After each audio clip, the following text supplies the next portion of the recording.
మన VVIT university absolute discipline, absolute education. IPL season వచ్చిందంటే cricket లవర్స్కి అంతా ఇంత హ్యాపీ కాదు, కానీ అందులో టికెట్స్ కొనుక్కొని వెళ్ళి చూడాలి అని చాలా మంది అనుకుంటారు. రియల్గా వాళ్ళు పెట్టినటువంటి వెబ్సైట్ నుంచి టికెట్స్ సేల్ చేస్తే వీళ్ళు కూడా కొనుక్కొని వెళితే అది వేరు. బట్ ఇందులో కూడా ఫేక్ వెబ్సైట్స్ వచ్చేసాయి.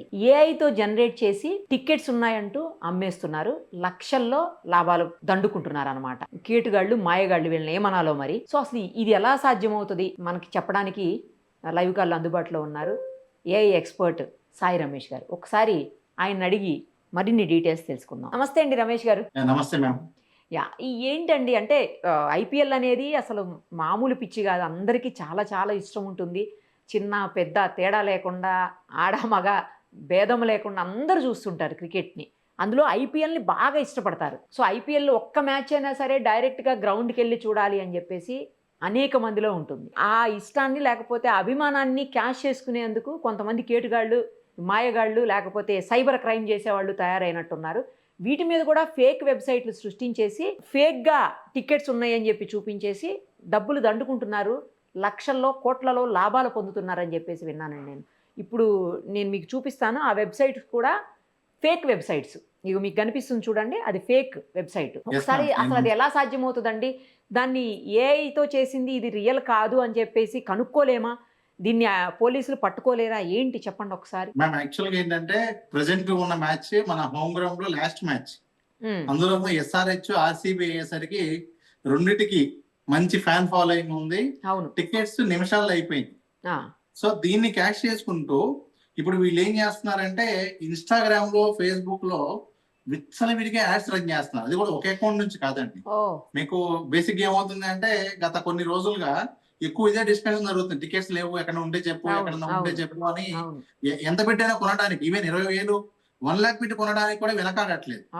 సో దీన్ని క్యాష్ చేసుకుని వీళ్ళు ఏం చేస్తున్నారంటే టికెట్స్ ఉన్నాయి అని చెప్పి ఒక ఇమేజ్ ఏదైతే మనకి మీరు చూపిస్తున్న ఇమేజ్ ఉందో ఆ విధంగా వీళ్ళు ఆ ఇమేజ్ ని షేర్ చేస్తూ, ఆ ఇమేజ్ ని యాడ్ గా రన్ చేస్తూ, ఇన్స్టాగ్రామ్ లో అడ్వర్టైజ్మెంట్ గా రన్ చేస్తూ, అది క్లిక్ చేయగానే మీకు ఏదైతే ఓపెన్ అవుతుందో అది as it is district app లానే ఉన్నాయి. డిస్ట్రిక్ట్ యాప్ లాగే ఉంది, రియల్ యాప్ లాగే. అవును, నేను కూడా రియల్ కాదనుకోలేదు ఫస్ట్. యాప్ బదులు వెబ్సైట్ లానే ఉంది. అవును, చాలా మందికి ఆ డిఫరెన్స్ తెలియదండి. జనరల్ గా ఏమవుతుందంటే ఎగ్జాక్ట్ గా సీట్ సెలక్షన్స్ అవన్నీ వస్తున్నాయి. సో అందులోనూ మళ్ళీ అయిపోతూ ఉంటాయి. అంటే వాడు ఏం చేస్తాడంటే ఇంకా 6 seats ఉన్నాయి, 10 seats ఉన్నాయి అని చెప్పి కౌంటర్ రన్ చేస్తూ ఉంటారు. అందువల్ల ఆలోచించుకునే గ్యాప్ లేకుండా వెంటనే ఏం చేస్తున్నారంటే క్లిక్ చేసి పేమెంట్ కట్టేస్తున్నారు. ఈవెన్ అక్కడ మనం చూసుకుంటే ఆ యాడ్ రన్ చేసే పేజ్ ఏదైతే ఉంటుందో ఆ పేజ్ ని క్లిక్ చేస్తే కూడా ఫాలోయర్స్ ఒకటిలో ఇద్దరు ఉంటారు. అది కరెక్ట్. రెండోది పేమెంట్ కట్టేటప్పుడు కూడా నాకు మన సర్కిల్ లో కూడా కొంతమంది పంపించారు. ఆ పేమెంట్ ఎవరికి వెళ్ళింది అని వస్తుంది చూసారా, అక్కడ రాజు పీస్టాల్ అని ఏదేదో పేర్లతో ఆ యూపీఐ వస్తుంది. కాకపోతే వీళ్ళు ఏంటంటే ఆ హడావిడిలో ఏదో తొందరగా టికెట్స్ పోతాయి అనే ఒక దాంతో ఆలోచించకుండా కొన్ని లక్షల రూపాయలు లాస్ అవుతున్నారండి. అవును, దీన్ని ఎట్లా అండి కనుక్కోలేమా? అంటే ఏఐ ఇది రియల్ కాదు, ఫేక్ అని చెప్పేసి మనం ఐడెంటిఫై చేయలేమా? చేయొచ్చు మ్యామ్. అని ఇప్పుడు మీకు సైట్ ఓపెన్ ఏదైతే వాళ్ళు మనం క్లిక్ చేసిన సైట్ వెళ్తున్నామో అది చూస్తే క్లియర్ గా అక్కడ మనకు కనిపిస్తుంది ఆ URL లో ఇది ఏఐ తో క్రియేట్ చేసిన యాప్ అని చెప్పి కూడా చాలా క్లియర్ గా కనిపిస్తుంది. కానీ నార్మల్ పబ్లిక్ ఎలా తెలియాలి? నార్మల్ పబ్లిక్ ఇది మ్యామ్, ఇప్పుడు ఇది ఒకటే కాదు, ఇలాంటి స్కామ్స్ రాబోయే రోజుల్లో చాలా జరుగుతాయి. ముఖ్యంగా ఆ డిఫరెన్స్ అనేది ఐడెంటిఫై చేయడం అనేది, ఒకప్పుడు ఏంటంటే మనకి ఏదైనా ఒక వెబ్సైట్ ని ఫేక్ వెబ్సైట్ తయారు చేస్తే ఆ కలర్ కాంబినేషన్ లో, ఫాంట్స్, ఆ క్వాలిటీలోనూ చాలా డిఫరెన్స్ తెలిసిపోయేది. కానీ ఇప్పుడు ఏఐ తో ఏం చేస్తున్నారంటే ఎగ్జాక్ట్ గా same quality, same features, same అసలు ఎక్కడ కూడా చేంజ్ లేకుండా ఉంటుంది. కేవలం మనం ఎప్పుడైనా సరే ఇలాంటివి పర్చేజ్ చేసేటప్పుడు అఫీషియల్ సైటా కాదా, అఫీషియల్ యాపా కాదా, ఈ రెండే మెయిన్ గా చెక్ చేసుకోవాలండి. అఫీషియల్ యాప్ కాదు ఖచ్చితంగా మనం చెయ్యొద్దు. అఫీషియల్ యాపా కాదా, అఫీషియల్ వెబ్సైటా కాదా చెక్ చేసుకున్నాక మాత్రమే చేయాల్సి ఉంటుంది. ఈవెన్ వీళ్ళు వాళ్ళ వెబ్సైట్ లో కూడా districttickets.com అనే పెట్టేస్తున్నారు. దాని పక్కన ఏమొస్తున్నా కూడా మనం ఏమనుకుంటామంటే స్టార్టింగ్ అదే ఉంది కదా, అదే URL అనుకుంటాం. అదే కరెక్ట్. సో ఈ వేలో ఆల్రెడీ రకరకాల స్కామ్స్ అయితే జరుగుతున్నాయండి. సో ఖచ్చితంగా ఫస్ట్ ఆఫ్ ఆల్ ఏదైనా సరే ఇలాంటి సేల్స్ జరుగుతున్నప్పుడు ఏవైనా తక్కువకి వస్తున్నాయి అన్నప్పుడు ఖచ్చితంగా ఫిల్టర్ చెక్ చేసుకోవడం అనేది కంపల్సరీ. ఇంకొకటండి, ఇప్పుడు ఇది ఫేక్ వెబ్సైట్, దీన్ని కంట్రోల్ చేయడం అనేది పోలీసులు చేయలేరా? సైబర్ క్రైమ్ వాళ్ళు పట్టుకొని వాళ్ళు ఆపలేరా? అది సాధ్యం కాదా? ఖచ్చితంగా అవుతుందండి. కానీ ఇక్కడ జరిగే ఒక ప్రాబ్లం ఏంటంటే, ఫర్ ఎగ్జాంపుల్ మనకు తెలిసిన ఒక పర్సనే నిన్న అమౌంట్ పే చేశాడు.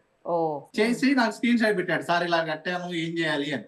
నేను వెంటనే చెప్పా, మీరు ఇలా సైబర్ క్రైమ్ నెంబర్ ఉంటది, లేదంటే ఆ సైట్ సార్ 1930 ఉంటుంది వాళ్ళది టోల్ ఫ్రీ. 2000కే ఎందుకు లేదు సార్ అని వదిలేస్తాను. ఏం చేస్తున్నారంటే కొంచెమే కదా తక్కువ 2000 కదా సార్, ఇప్పుడు నేను అవన్నీ ఎక్కడ చేస్తారులే. ఇదే ప్రాబ్లం అండి. అంటే ఎవరైనా సరే ఒక వ్యక్తి మోసపోయినప్పుడు ఇమీడియట్ గా అది మీరు మీ డబ్బులు వస్తాయని కాదు, మీరు అలర్ట్ చేస్తే ఇంకొకరు మోసపోకుండా. అదొకటి. రెండోది ఏంటంటే మ్యామ్, మనం చాలా సార్లు న్యూస్ లో ఏం చూస్తూ ఉంటామంటే పలానా వ్యక్తి పలానా సైబర్ స్కామ్ లో మోసపోయాడు అని చూస్తున్నాం, కానీ అదే వ్యక్తిని పట్టుకుని ఇదిగో పోలీస్ డిపార్ట్మెంట్ ఇన్ని రోజులు పట్టుకుంది అని గనక ఆ భయం గనక బాగా క్రియేట్ అయితే ఖచ్చితంగా ఆ కొత్తగా చేసే వాళ్ళు ఆలోచించేటువంటి అవకాశం ఉంటుంది. ప్రస్తుతం ఏఐతో అసలు వెబ్సైట్స్ తయారు చేయటం, ఆ వెబ్సైట్స్ క్లోన్స్ తయారు చేయడం అనేది చాలా ఈజీ అయిపోయినటువంటి పరిస్థితుల్లో మీరు ఎప్పుడైనా సరే ఏదో ఆఫర్ వస్తుందని టెంప్ట్ అవ్వకుండా 1-2 సార్లు ఇది అఫీషియల్ వెబ్సైటా కాదా, జెన్యూనా కాదా క్రాస్ చెక్ చేసుకోండి. ఏదైనా డౌట్ ఉంటే మీకు సంబంధించిన ఫ్రెండ్స్ నో లేకపోతే ఏదైనా ఎక్స్పర్ట్స్ నో అడిగి ఓకే అన్నాకే మీరు పేమెంట్ చేసుకోండి తప్ప మీరు పొరపాటును కూడా ఆఫర్ అయిపోతుందనో తొందరపడో పేమెంట్ చేసి మోసపోకండి. జనరల్ గా ఏంటంటే అండి, మీరు అన్నట్టు 2000 3000 కదా అని చెప్పి కట్టేస్తున్నారు. కానీ ఒక్కొక్కరు 2000 3000 అంటే కొన్ని వేల మంది లక్షల మంది కడితే అవి లక్షల్లో కోట్లలో అయిపోతాయి కదా. అవును మ్యామ్, ఎగ్జాక్ట్ గా అదే కదా, దారుణమైన మోసం కదా ఇది. అదే మ్యామ్, ఇలాంటివి ఏంటంటే ఇమీడియట్ గా పోలీస్ డిపార్ట్మెంట్ దృష్టికి ఇప్పుడు మీరు తీసుకున్న ఇనిషియేటివ్ ఉంది, మీకు ఎవరో పంపించగానే వెంటనే మీరు దాని మీద ఈ విధంగా చేయటం అనేది ఫస్ట్ ఇమీడియట్ గా మన అఫీషియల్స్ దృష్టిలోకి వెళ్తేనే యాక్షన్ తీసుకోవడం జరుగుతుంది. వన్స్ ఒకసారి యాక్షన్ తీసుకుంటే గానీ మనకు అది ఎంత పెద్ద స్కామ్ జరిగింది అనేది తెలియదు. ఇప్పుడు ఏదో నార్మల్ది వేరే వేరే అంటే పర్వాలేదు, కానీ క్రికెట్ అనగానే ఎక్కువ మంది లవర్స్ ఉంటారండి. క్రికెట్ అనగానే ఇమ్మీడియట్గా వెళ్ళి చూడాలి, డైరెక్ట్గా చూడాలి, మన ప్లేయర్స్ని అట్లీస్ట్ కలవకపోయినా డైరెక్ట్గా అన్న చూడగలుగుతాము గ్రౌండ్లో అనే ఒక ఫీల్ తోటి ఆ స్టేడియంల కోసం పరిగెడతా ఉంటారు. సో అలాంటప్పుడు దాన్నే క్యాష్ చేసుకొని వీళ్ళు 2000 తక్కువే, మనకు తక్కువే ఇండివిజువల్గా చూసినప్పుడు తక్కువే అనిపించుండొచ్చు. కానీ బల్క్లో చూసినప్పుడు కొన్ని వేల మంది లక్షల మంది గడితే వాడు కోటీశ్వరుడు అయిపోతారు. మళ్ళీ పట్టుకోవడం కూడా సాధ్యం కాదు కదా. వన్స్ ఈ 2 రోజులు అయిపోతే ఇంకా క్లోజ్. ఇప్పుడు మీరు ఫేస్బుక్ ఓపెన్ చేసి ఫేస్బుక్ మార్కెట్ ప్లేస్ లో ఐపీఎల్ టికెట్స్ అని వెతకండి, కనీసం 100 యాడ్స్ రన్ అవుతున్నాయండి. బాబోయ్, అది కూడా వేరే అకౌంట్ల నుంచి. అన్ని అకౌంట్స్ పేర్లో ఏమైనా ఉంటుందంటే district tickets, district updates, district అంటే ఏదైతే డిస్ట్రిక్ట్ యాప్ ఉందో ఆ యాప్ పేరుతోనే ఉన్నాయి. దించినట్టున్నారు. సో ప్రతి దానిలో వాళ్ళు ఒక ఇమేజ్ పెట్టి యాడ్ రన్ చేస్తారు. ఇక్కడ మెయిన్ మిస్టేక్ ఏముంటుంది, అడ్వర్టైజ్మెంట్ వచ్చింది అనేసరికి కొంతవరకు ఇమీడియట్ గా ఓకే ఎవరు పడితే వాళ్ళు.